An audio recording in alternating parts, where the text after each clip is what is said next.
し波を揃えてゆこうお互いを信じ合う五輪の仲間まるでスファイブに預けた命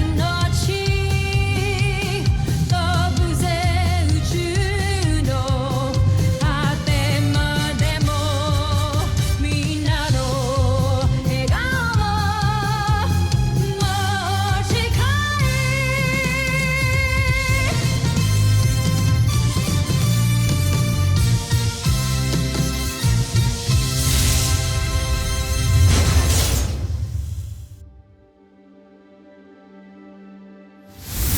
Ang nakaraan sa Voltes 5 Legacy. Judy po yung pangalan niya. Papakilala ko po siya sa inyo bukas pagka pinayagan niyo na po ako na i-tour siya dito sa camp. I cannot allow you to do that. I made that policy. You don't want me to break my own policy, right? Mapapasok na ng aking espiya ang kampo ng Voltes 5. Maaari nyo na simulang gawin ang susunod nating ceasefire. At may nasimulan na kami. Ito ay pinangalanan naming Ne. It was so easy for the aliens to attack na hindi natin nalalaman. Mukhang hindi galing sa labas ng planeta natin ang mga Bosanians. I have a feeling na meron na silang base dito sa Earth. They're probably hiding right under our noses. Kung kausap niya naman ng espiya niya. Sino ba kasi mababang uri na yun? Bakit siya pinapili ng prinsipe? Bakit hindi na lang ako? Naninibugho ka sa espiya dahil malaking tiwala ng prinsipe sa kanya. Alam ko, itinatangi mo siya. Kaya mo naman pala maging organized eh. Gusto niya kasi ma-impress si Ate Judy bukas. Paalam mo muna kaya kay Dr. Smith yan. Basta isasama ko si Judy dito. Kung magkaroon ng problema, edi sagot ko. Sinaliksik na mabuti ang bawat detalye ng sa gayon ay walang makitang kahinaan ng kalaban sa kanya. Malaki ang tiwala ko sa'yo. Hindi ko ito binuo mag-isa. Kung hindi dahil sa tulong ni Draco ay wala sila. Kamusta ang buhay sa kulungan, Draco? Napa ako ng isang pagkakataon, siyempre. Naway, natuto ka naman. Dahil kung hindi ako magdadalawang isip na parusahan kayong lahat. May iba akong misyon para sa Luzon. Gusto ko rin tiyakin mo na hindi siya magtagumpay sa misyon niya. Tama ba naririnig ko? Oo, gusto kong matalo si Sardo sa lahat ng laban ninyo. Kasinungalingan! Pwede kitang patayin ngayon dahil sa mga pinagsasabi mo. Kung yan ang gusto nyo, handa akong mamatay ngayon dahil sa katotohanan na sinasabi ko sa inyo.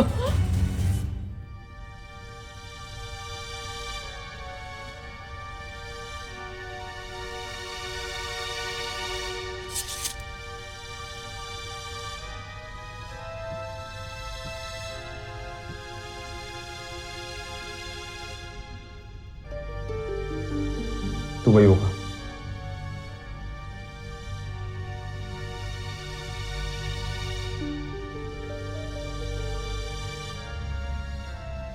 Hindi maaaring gawin yun ng emperador na mag-utos laban sa akin. Para na niya akong anak. At siya ay aking tinuturing na ama. Marahil ay sinulsulan siya ni Baron Sander. Tama. Si Baron Sander nagplano nitong lahat. Para babaksakin ako.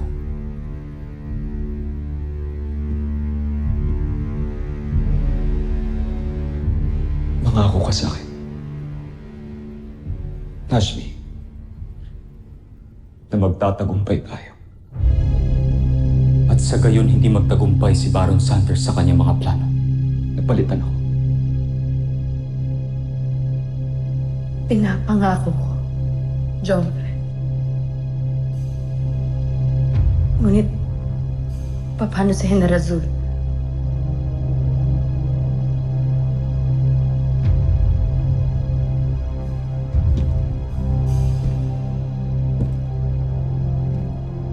Hindi ko siya pwedeng patayin. Makakahalata ang iba kapag siya ay nawala. Hayaan muna natin siya mabuhay. Ngunit mag-ingat na lamang tayo. Dahil nasa loob ng pangkat natin ang isang traitor.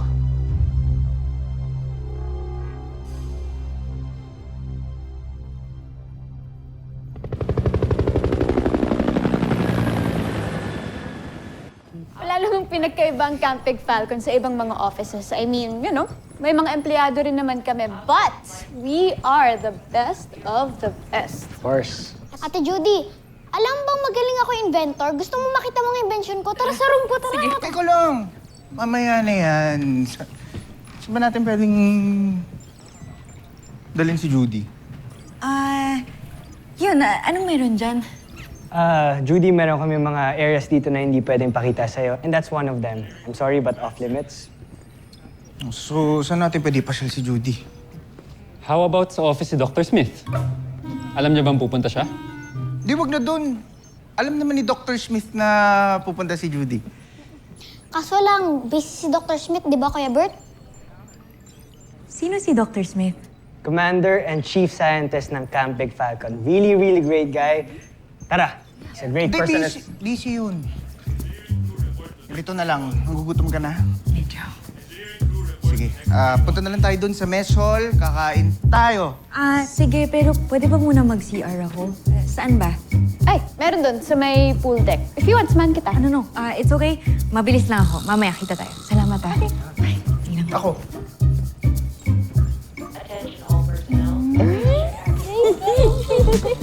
Dapat naman Nalo check mo, ah.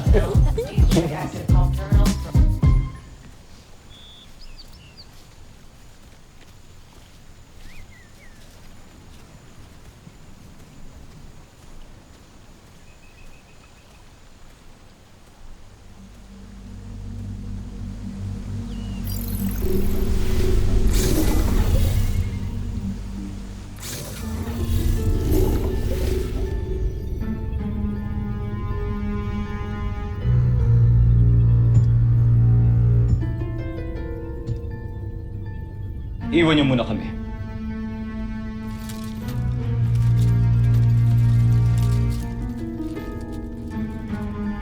Mahal na prinsipe. Nais kong makita ang mga nakuha mo.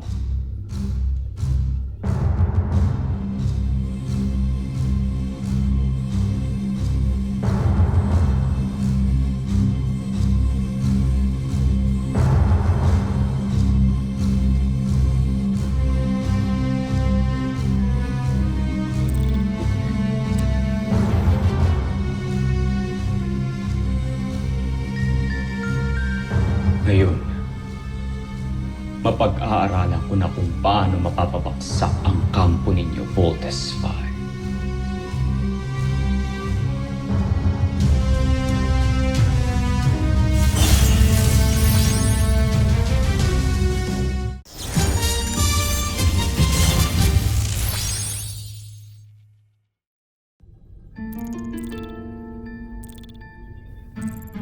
Ito lang ba? Nasaan si Voltes 5? Patawad ka, mahalan. Pero mahigpit ang seguridad kaya hindi ko nakunan. Pero alam ko kung saan siya nakapwesto sa loob ng kampo. Mahusay ang ginawa mo. Salamat, Jomfrey.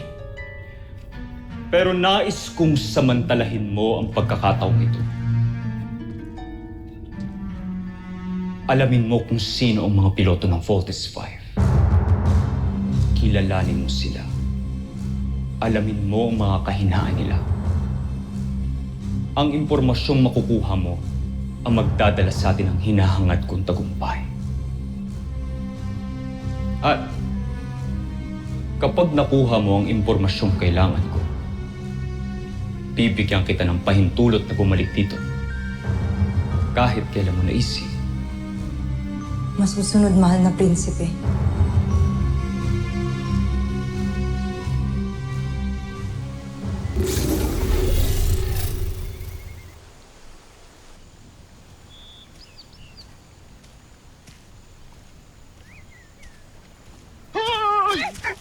Sinulat mo naman ako. Ano ka ba? Teka, ano palang ginagawa mo dito? Akala ko mag-CR ka lang. Oo nga. Nagagandahan lang kasi ako dito sa campgrounds. Tingnan niyo naman, no? Kaya nag-selfie-selfie ako dito. Tingnan mo. Okay. O tayo naman, mag-picture tayo dito. Tara. Uy, dapat dito para maganda yung sinag ng araw. Tsaka puno. Old school. Ganun. Ang bango mo. Si Brep Security! Handa kayo lumabas. Relax. Kami lang to. Lieutenant Armstrong. Sorry, sir. Sir, may pinapa-investigate sa amin na signal anomaly dito sa area.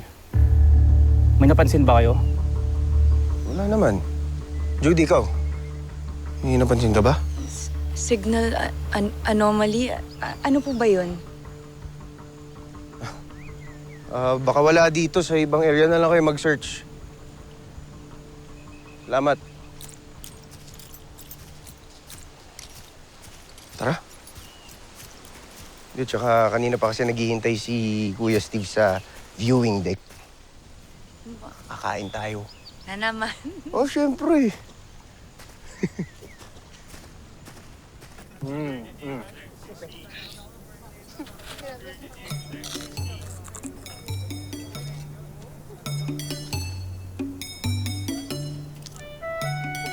Para kang gutom na gutom, Little John. Gusto mo bang kainin na rin tong saan? Kulang pa yata sa'yo yan. Hmm?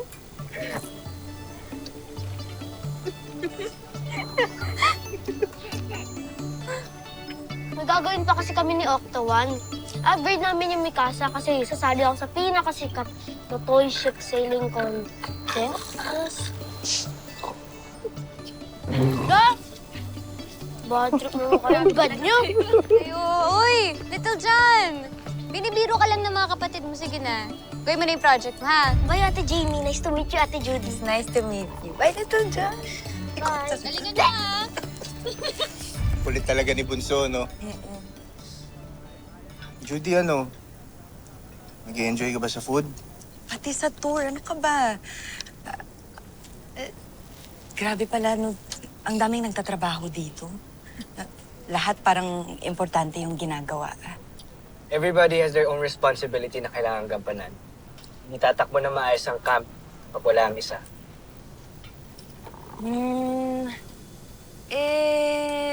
Sino naman yung mga pilotong nagpapatakbo ng Voltes robot? Baka naman pwede niyo akong pakilala.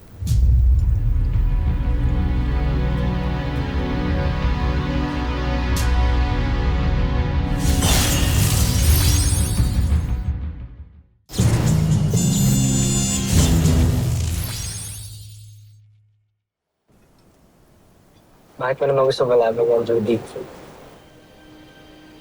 Wala, gusto ko lang makilala yung mga savior ng mundo. Alam mo, daig ko pa yung makakilala ng artista kapag nakilala ko sila. Baka naman pwede niyo akong i-introduce sa modern day superheroes natin. Sige na, Bert, nandito naman na tayo eh. General. Ngayon na kita nakita dito. Who are you? Commander. Siya po yung bagong GF ni Big Bird. Si Judy. Girlfriend? Opo, Dad. Girlfriend po ni Big Bird. General, let me explain. Kayo po pala si Commander Robinson. I'm Judy. It's nice to meet you, General. Nice to meet you too, Judy. But I'm sorry, I have to cut this short. Kailangan na nilang bumalik sa kanilang mga duties. You need to leave the camp. Thank you, General. Bert, guys, mauna na ako. Thank you. General, atid ko na po si Judy. Stay where you are, young man. Kami na lang magpapatid sa camp security. Thank you, Ikaw General. nang bahala. Everyone, I expect you to be in the conference room in 2 minutes. Lalong-lalo ka na, Big Bird. Sir, yes, sir.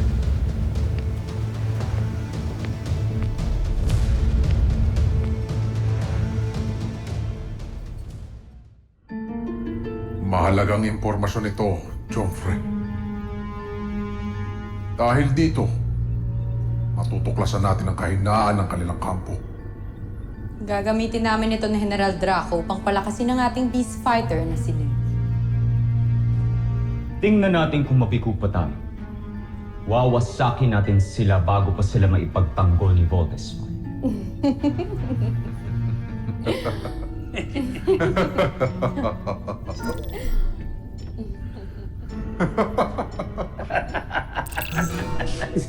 Sarap ng tawa niya. Paumanhin, Prinsipe Santos, pero hindi ko alam na may pagpupulong pala tayo ngayon. Ano ba yung pinanunood niyo? Wala. At wala rin pagpupulong. Tatawanan kayo eh. Sinisigurado lang ng ating prinsipe na maayos at malakas ang ating beast fighter. Halika, Zu. Iwan na muna natin sila dito at marami pa silang kailangan gawin. Samahan mo.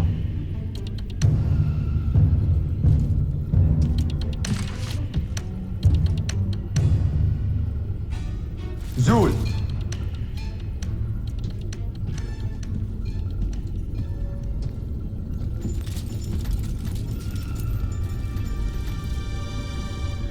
General Zandra, bakit tila iba ang pakikitungo niyo ni Prinsipe Zardos kay Zul?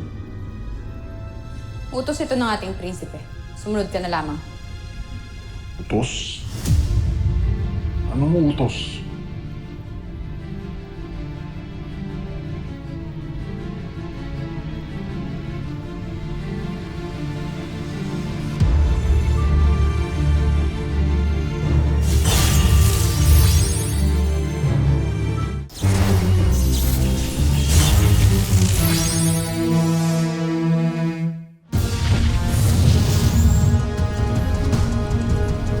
Jacob, prepare to engage, team.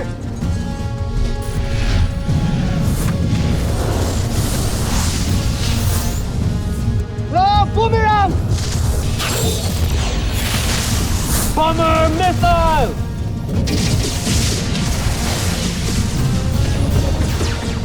Panzer missile! Frigate missiles! Thunder Shuriken!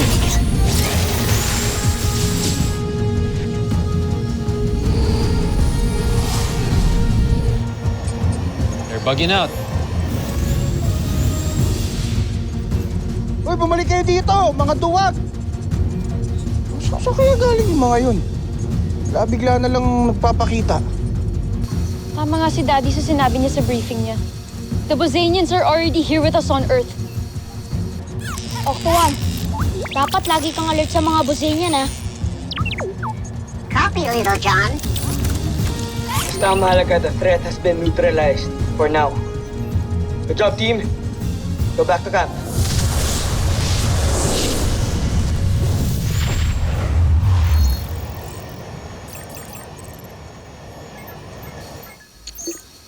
Mark? Why are you calling me privately? May gusto sana akong itanong sa'yo. Can you meet me at the beach tonight? Sige, pwede naman. Okay, good. See you later. Ano kayong itatanong niyo sa akin?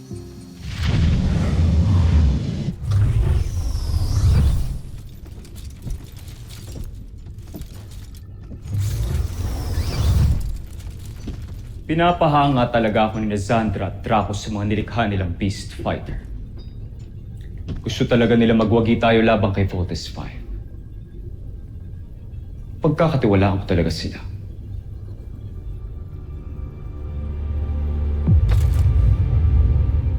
Ikaw, Zul. Mapagkakatiwalaan ka ba? Bakit, mahal kong prinsipe, ang aking tiyombre? Nagdududa ba kayo sa akin? Hindi naman sa ganun. Sinisiguro ko lang na lahat ng tao sa aking misyon ay tapat sa akin.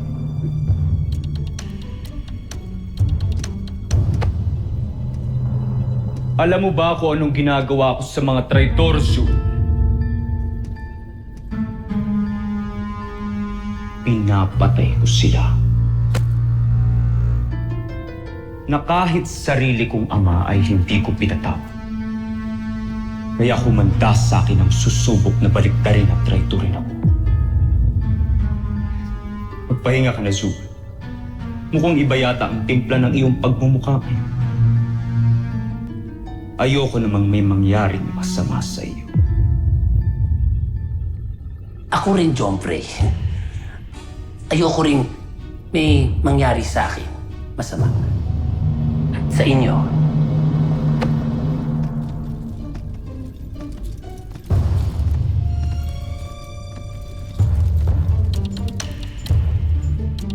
Lumatipla ng mukha ko.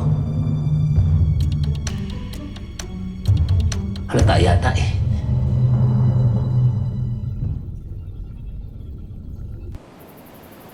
Uy!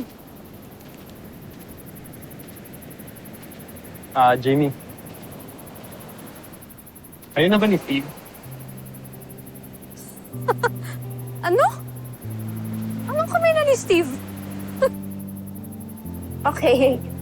Hindi ko boyfriend si Steve, Mark, okay? Bakit mo tinatanong sa akin yan? Paano? Palagi niyo pinag-aawayan ni Ava si Steve eh. So, ano ba yung totoo? Kayo na ba?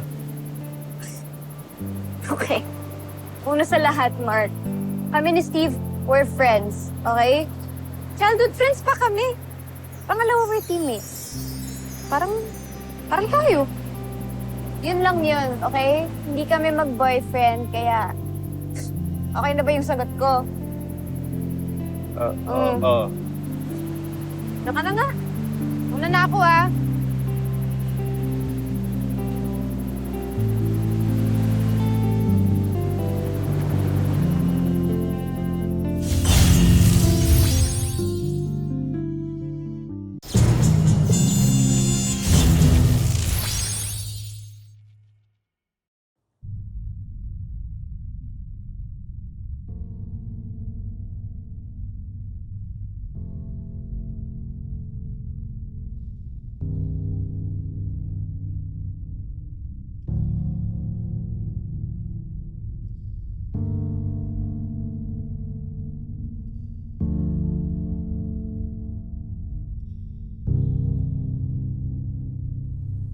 Ashby.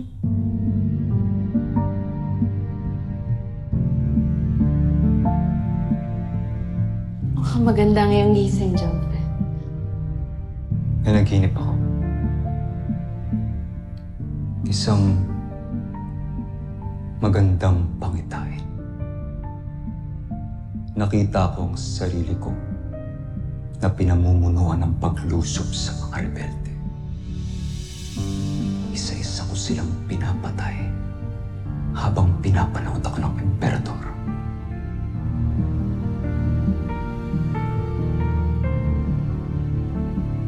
Tagal ko ng pangarap yun, Ashby. At matutupad na rin ang pangarap mo. Sa oras na magtagumpay tayo, malilinis na ang pangalan mo.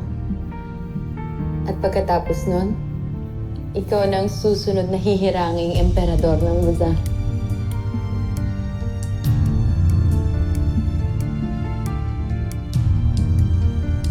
Gusto kong sinabi.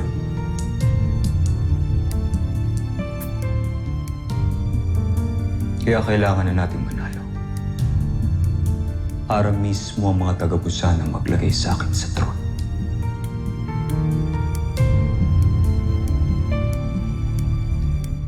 Hindi na malayo mangyari yun.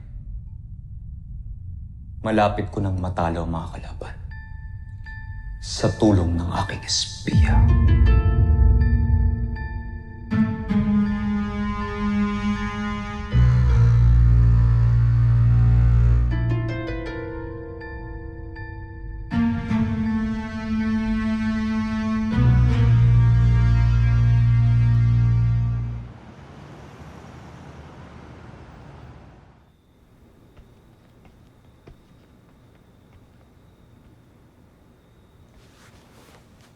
Judy! Si Bert ba yun? Bert? Bert? Judy!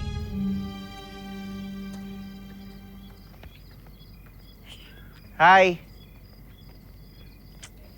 May dala akong dinner. Okay lang ba? Oo naman. Halika, pasok ka. Musta? Uy naman. Mag-abala ka pa. Grabe, laki ng bahay mo, no? Kaya lang, di ka ba natatakot na mag-isa ka lang dito? Hindi naman. Tsaka sanay na ako. Tara, kain ka na. Eh, baka gusto mo muna mag-ayos ng... Oo, masuot ko pa, sorry. Mag-aayos lang ako tapos kain na tayo, okay? Okay. Wait lang. Pabilis na lang ha, gugutom na ako eh.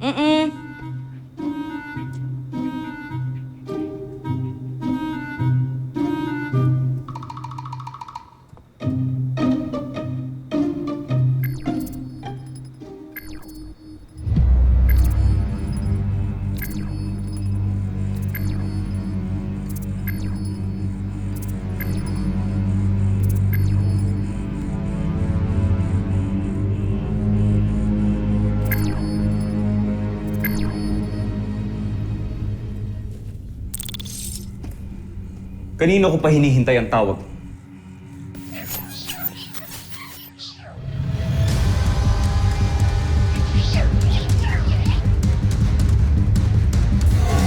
Susunod sa Voltes 5 Legacy.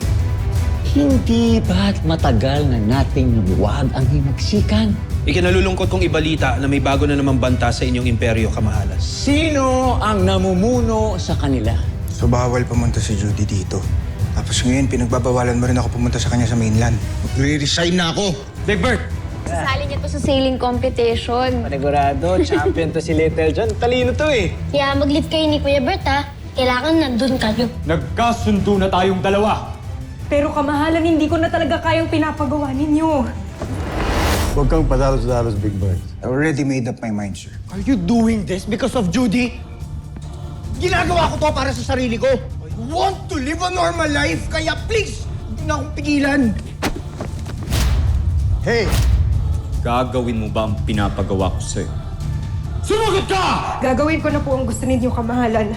Gawin mo ang lahat na pinapagawa ko sa'yo. Kilalanin mo ang mga piloto ng Voltes 5.